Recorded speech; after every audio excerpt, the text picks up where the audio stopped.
Hey kids, you're about to listen to a comedy podcast. That means that none of this is medical advice. If you need medical advice or medical care, please contact your doctor. Welcome to the Jock Doc podcast featuring Dr. London Smith. Are you a true Jock Doc superfan? Then you need to Jock Boy slide on over to our website right now to pre-order next year's Jock Doc calendar. Introducing your host, the ultimate Jock Boy himself, Dr. London Smith. Hello, and welcome to the Jock Doc podcast, where we discuss fitness and health and how to incorporate our modern understanding of science and medicine into our daily lives, but without it being so boring. I'm your host, drlondonsmith.com. I'd like to begin by apologizing to our listeners. We have received some feedback about the excessive amount of technical medical terms that I've been using, such as perimysial dermatomyositis and paternity testing my patients. So I'll try to temper my terminology to a simpler one in the future. Here to help with that is our producer, Cameron. Dr. London, I've been sending out our calendar that we're making for 2024. Guys, I know it's September, but you know how calendars always have a few months beforehand? Well, just to be ready in case time fluctuates. Exactly. Like September and October is where you're supposed to prepare for calendar season. I've been sending out the calendar we made, and I've gotten a lot of feedback, almost universally negative. And I'm going to be honest, I didn't really look at some of the pictures that you took for this calendar, and so I'm just going to read some of the feedback back. Okay, yeah. No, I stand by my work. So, the first one here, it says, why in the month of April is Dr. London shirtless, dismembering a bear, and then hiding within the bear's skin? As if you need warmth. It's like a series of images. It's not even just one. It's like 5. Well, we designed the calendar to have a flip book incorporated into it. It was me dismembering a bear, yeah. What was the issue? It's like a survival technique of you basically split open a bear, gutted it, and then used its body for warmth. And I think the issue the person has is, why is this in the month of April? That seems like the last month that would be necessary. Yeah. Because they are coming out of hibernation? Is that their problem? It's just not cold. Nowhere in the world is that a cold month. Look, if I had seen the bear around earlier, I would have done it then. Oh, okay. It was just opportunity struck. Well, it was just coming out of its hibernation cave, whatever. And I was like, oh. Right, so easy target, yeah. Yeah. Yeah, I guess maybe you try to plan a photo shoot sometime and see how easy it is for you. Okay, well, look at the feedback card for July. Can you go ahead and read that? Yeah, okay. Okay, shirtless again. So I guess it's the same commenter. It might be, yeah. Yeah, they said, shirtless again. Does he have to wear those leggings? And they're referring to the bear leggings. Right. You had turned the bear's intestines into leggings. Right. Because I've seen how they do it with hot dogs and, sausages. Sure, yeah. And you're like, oh, they fit so tight. Yeah, it's a really cool look. I get a lot of my fashion ideas from, manufacture, food prep. Hot dogs, specifically. Yeah, it is from hot dogs. Yeah. I like the homogeny of it. It's all the same. You don't know what particle, what that is, but it's all mashed together in a nice shape. So I wanted to mash myself together into a similar nice shape, yeah, which is of bear intestine.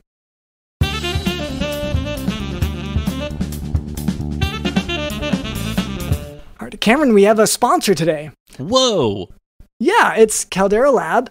We all know first impressions matter, and you have to take care of your skin in order to make that good first impression. And a great way to do that is with Caldera Lab. And one of the ways that we make impressions nowadays is on the internet, through videos. We're all, Cameron and I are both influencers on TikTok.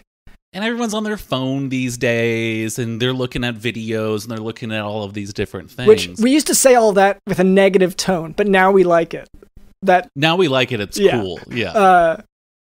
But an important thing to do, and everyone has to do this at some point in their lives when they're going viral, is to do an unboxing video. Yes. And just to clarify what that is, it's a video where you're really just trying to show off your hands for the most part. But if you angle your camera right, you'll also be showing your face in these videos.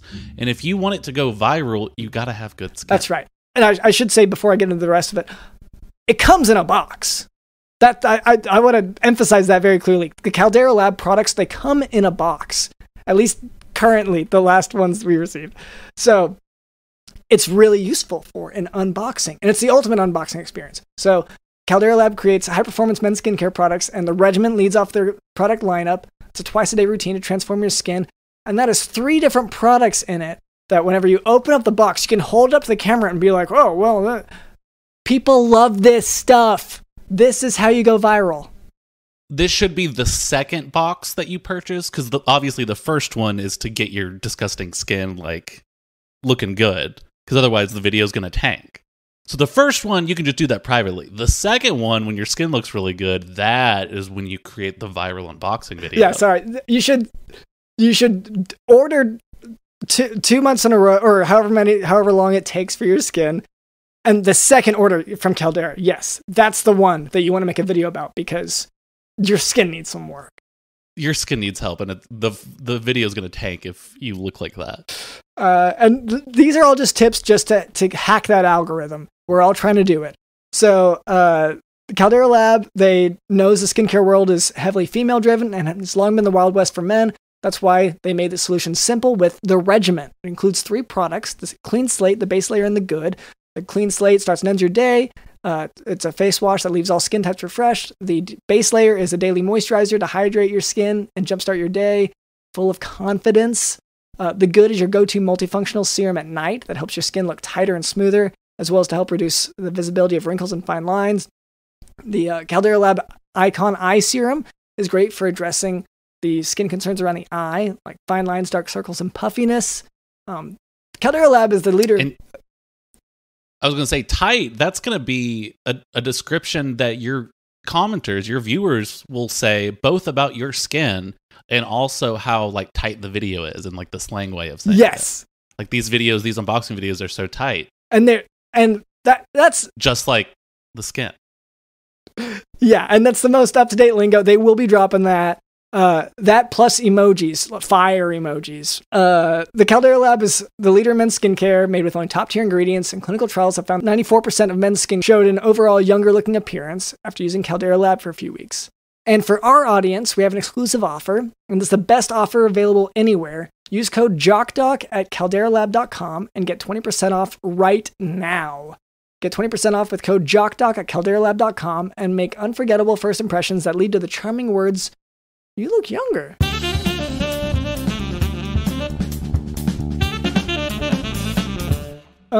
Anyway, so that was our producer Cameron. Also with us is Digital in the house.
And later, Cameron tells me that we can expect a special guest. That's right, Dr. London. All right, so look forward to that. But before we move on, I would like to address a bit of listener feedback. So for a long time, our listener demographic was primarily composed of brawny, large, traditionally masculine men who secretly took ballet lessons at night, but when the big recital was coming up, they had to publicly decide whether they want to reveal their dancing skills to their intolerant workers who happen to be in attendance or not. But in our efforts to cater to them, we found that we were neglecting the many bot accounts that download our podcast. So, Cameron, could you read off this account, the comments? Yeah, absolutely. Actually, Dr. Lennon, I think we might have an actual person response this time, not just a bot account. It might be a bot. It just sounds real. This is on our TikTok. Please follow us on TikTok at Jock Podcast. But user Tojo says, I love to hear the same brain-dead clones regurgitate the same white bread opinions on non-issues.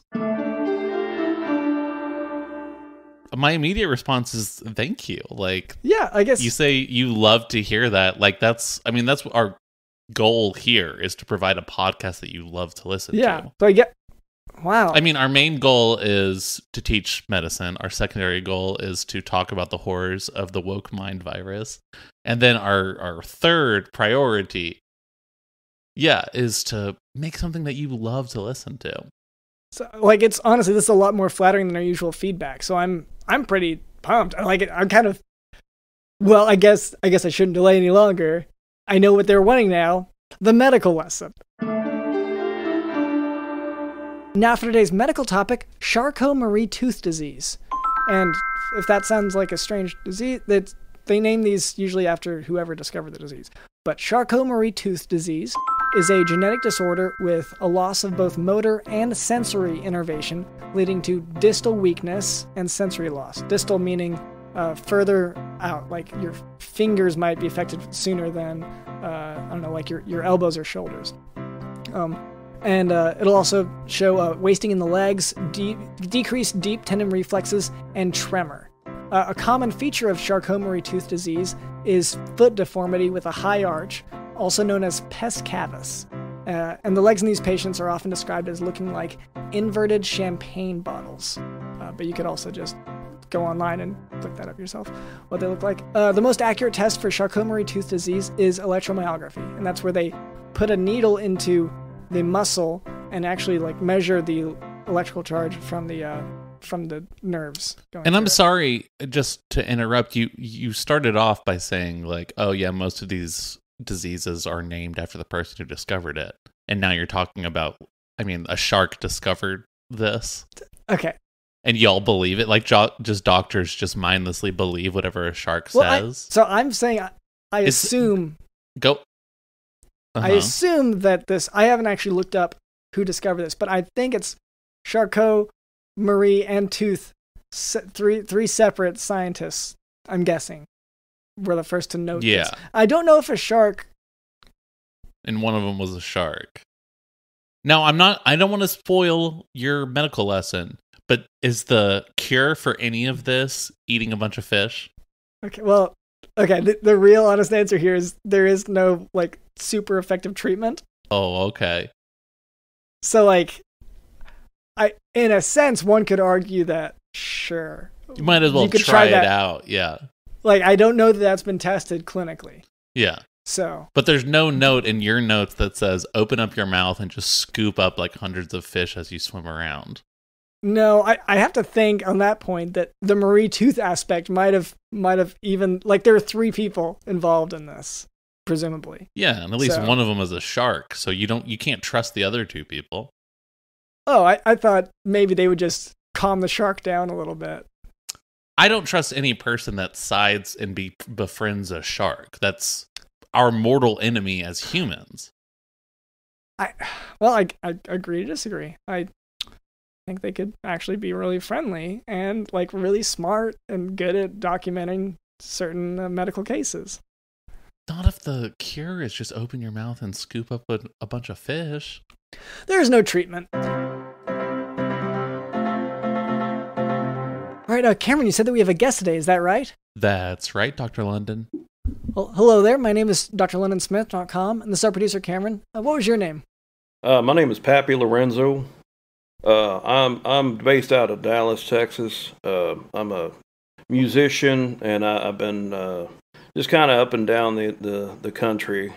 Semi-retired, widower. So I tend to just stay busy around the comic scene, helping out my nephew. Okay, yeah. Like comic book, like No, he's a comedian. Stuff? Oh, okay. Yeah, he does these little shows out in Dallas. And every now and then he needs somebody to kind of warm up the crowd for him. And and I've always been happy to do that. But that sort of makes sense. I know for Dr. London and I, a few times when we've done live shows, we do send out our uncles beforehand to talk. It doesn't usually go well. They don't like each other, our uncles. Well, like I think it goes well depending on what you're wanting from the show. Yes, if you're wanting to hear like two drunk men fight and then talk about like this girl that they're seeing. Yeah. And like well, she's not both even of them that are seeing. they're both seeing, and like she's not even that young. They keep insisting. Yeah.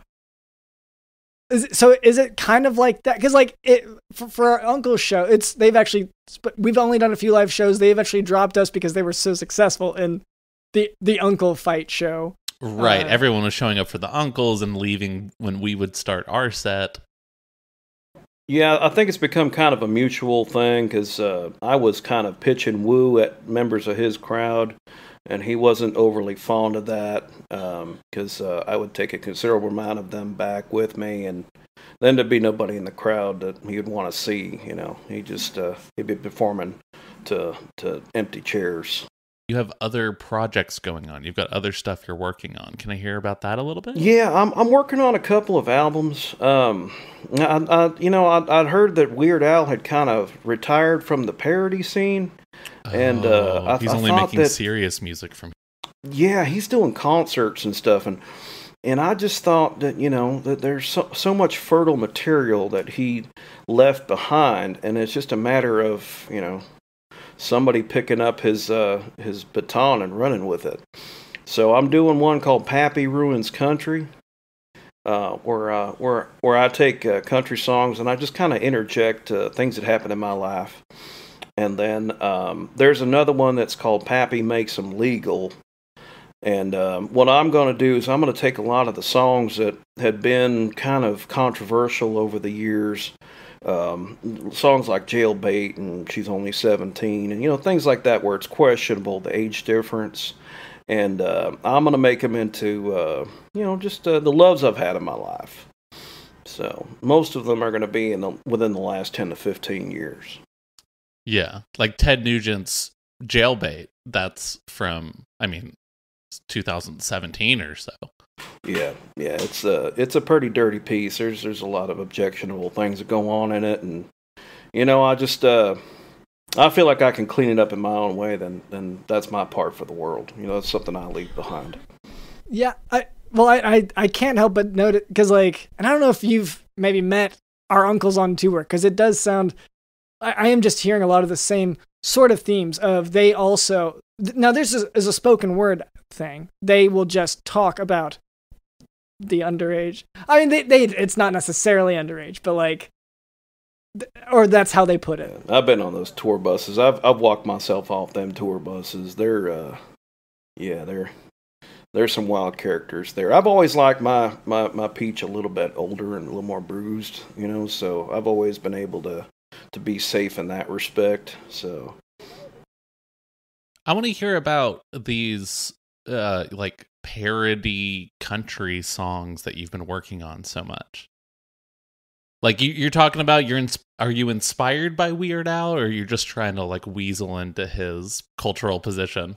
I think there's just a level he never really got to when it came to content. He always seemed to keep it pretty PG, and I feel like he left a lot of money on the table. So I'm thinking, if I get a little dirty with it, maybe I can, kind of carve my own part of the market out. I'd love to hear an example. Do you have maybe a recent country song? Yeah, it was the one about Gladys. It's a take on the Garth Brooks song That Summer, and it was that original song is about a 15-year-old boy working on a lady's farm, and she decides to teach him the ways of the world, so to speak.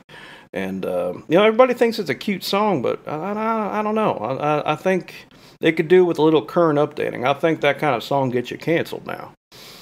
So. Oh yeah, a lady helping out a boy. That's the kind of song that today, with this woke mind virus that's going around, you can't talk about that anymore. No, so that's kind of what I've been aiming towards, is just trying to find that line and make it about people of a similar age, to where it's okay by the PC police, so to speak. So it's all the same thrill of an older woman and a younger man, except the twist is that they're both consensual and in their 80s. Yes, sir. All right. Yeah, okay. Yeah, so one's not a minor, like, yeah, all these things that we love, and you take the best parts, and then you just switch up a tiny aspect of it. Yeah, that's basically detail. what it is. Can we hear a few lines from this song? Yeah, so I helped old Gladys out last summer. Her Henry died on April 4th. She ain't been loved since last December. I knew that she would want some more. Sweaty and shirtless in her cellar. She heard me grunting as I worked. I knew I got her motor running. Her wetness dripped below her skirt. She has a figure in her 80s. Does her hot yoga when she wakes. She used her foot to pick up my clothes and brought it up against her face. She took a whiff and got a shiver. Smelled something she ain't smelled before. She put herself inside that washer like a Pornhub stepmom whore. So yeah, that's the first verse of that song. Oh, wow. Yeah, it's just a beauty. It's so poetic. Yeah, it really is. Yeah, and that really does, that is like Weird Al 2.0. Mm-hmm. Yeah. And is it accurate? Like, is it actually real to life? Like, yeah. You are that stinky? No. I don't know. She liked that old Stetson. I tend to put it on like a Frenchman. So, I tend to have it just wafting off of me. And I guess her man was more of a Dracar Noir fella. But, and that was enough to just kind of spur something. Are you going on tour? You said you're working on the project. Is it finishing touches now? Is it? I'm about halfway done recording Pappy Ruins Country, and then I'm about a third of the way done doing Pappy Makes 'Em Legal. Now, Pappy, you're in the country music scene. I want to ask about this guy who is viral right now and will definitely still be viral when this episode is released. That redhead bearded guy who made a country song and is talking about how, like, people on welfare shouldn't eat fudge rounds and stuff. The Anthony Oliver fella, yeah. Yeah. What are your feelings towards him? Well, I feel like there's just a lot of folks out there that have been propped up, to where they're there to kind of sell an idea, and I think that's what he's doing. I think he's there just to be a fake homespun feller, and I just don't really buy into it. I've seen plenty of people from Appalachia, and he got most of his teeth, and so that just kind of strikes me as odd. Well, I'm really suspecting that it's just a viral marketing campaign for fudge rounds. Like, I know he talks about fudge rounds, the like Little Debbie products. Like, I know he talks about that in a negative way, but it's sort of like how Coca-Cola will pay for commercials even in areas where everyone knows what Coca-Cola is. It's just to keep the words on people's mind. Yeah. It could also be the 5'3" obese lady market.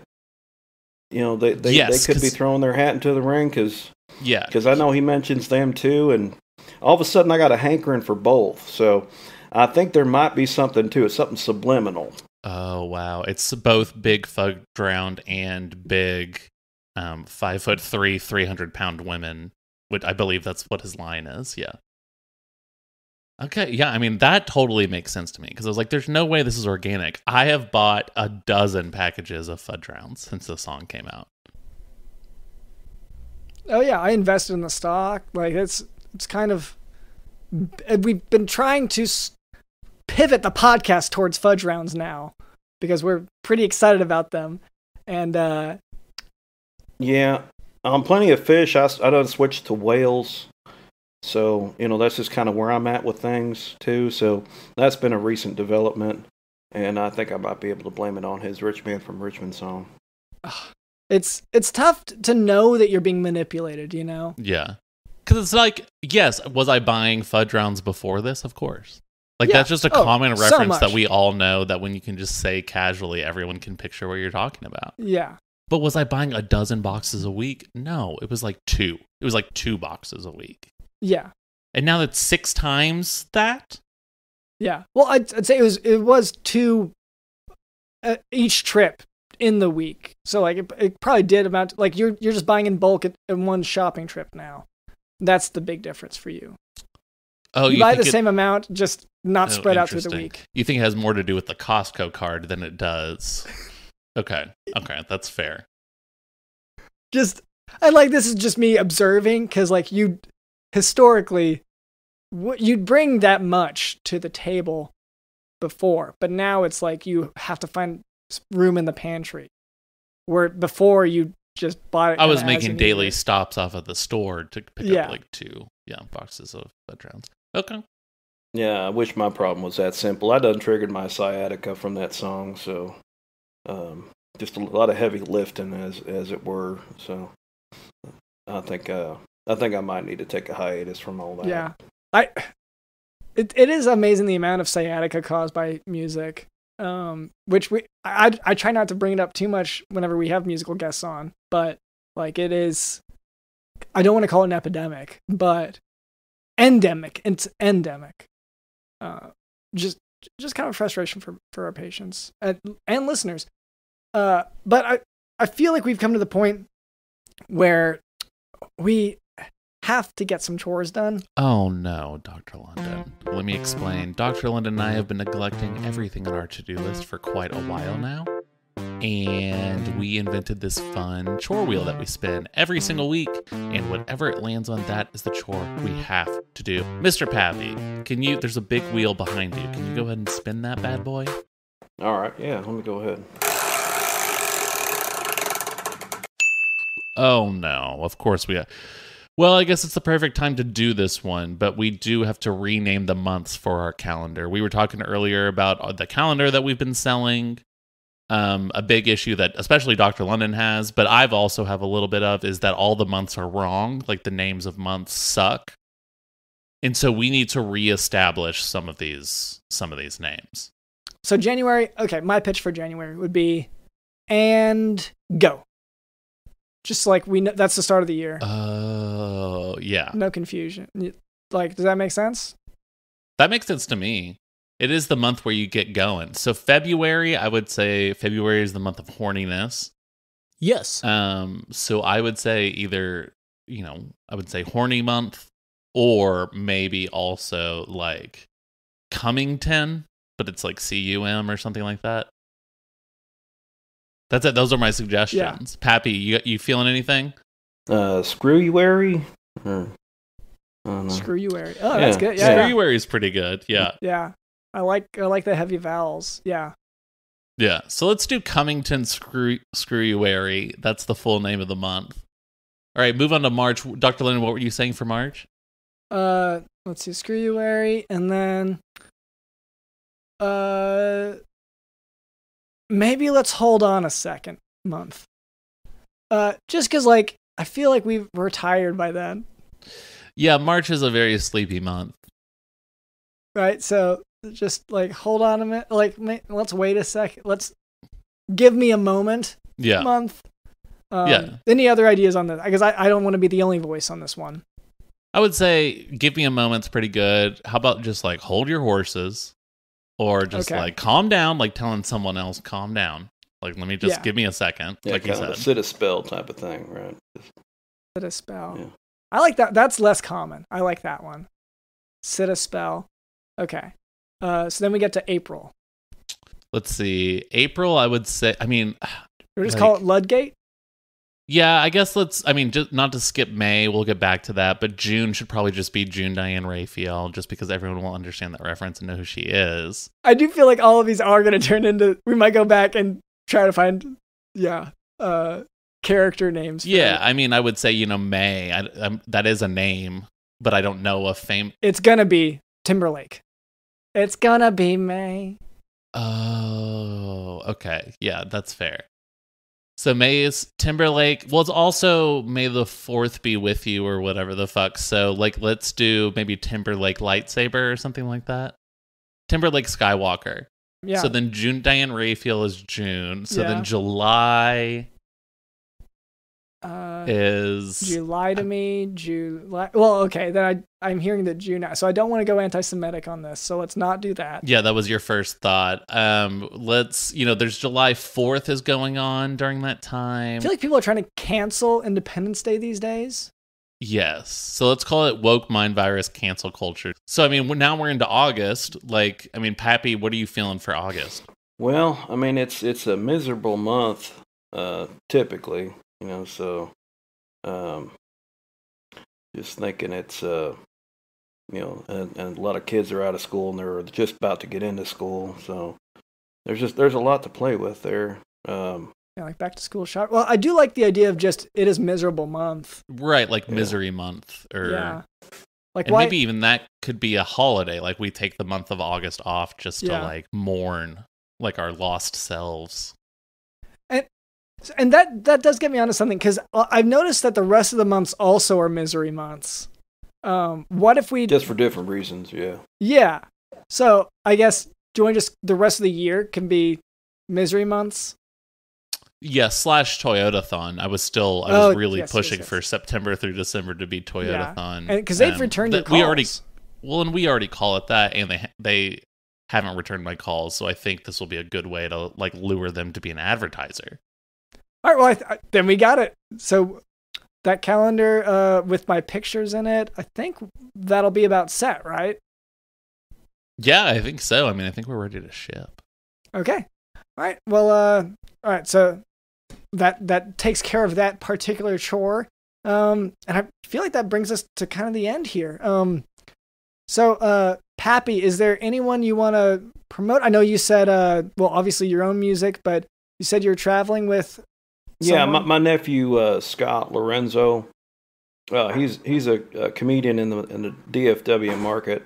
And he's been doing bookings. He just got done doing the Deep Ellum Comedy Fest, and he's been entertaining at a couple different clubs there, doing features at Dallas Comedy Club. So he's been really. I'm really proud of the feller, even though I feel like I'm the more talented of the two, but yeah, he'll be in that area, just kind of doing open mics at the Comedy Arena in McKinney. If anybody's out in that area, he likes to jump in there and kind of do spots. His handle is at the Scott Lorenzo, THE Scott Lorenzo, and so you can find that pretty much anywhere where it's Instagram, TikTok, Snapchat, Facebook. It's YouTube. It's all over there. Well, thank you so much for being on the podcast. I hope that, with your help, with everyone, we really taught what Charcot-Marie-Tooth Disease is. And thank you once again, Pappy Lorenzo. Thank you to our producer, Cameron. Thank you to Digital in the House. I want to ask about that redhead bearded guy who made a country song and was talking about how, people on welfare shouldn't eat fudge rounds and stuff. The Anthony Oliver fella,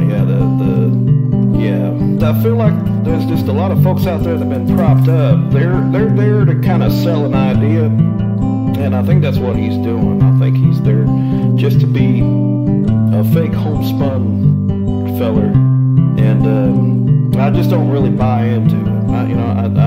I've seen plenty of people from Appalachia, and he got most of his teeth, and so that just kind of strikes me as odd.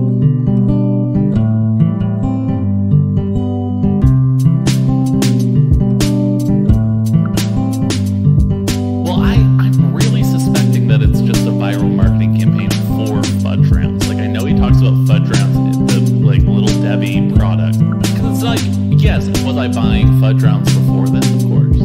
That's just a common reference that we all know, that we can just say casually. Everyone can picture what you're talking about. But was I buying a dozen boxes a week? No, it was like two. It was like 2 boxes a week. And now that's 6 times that?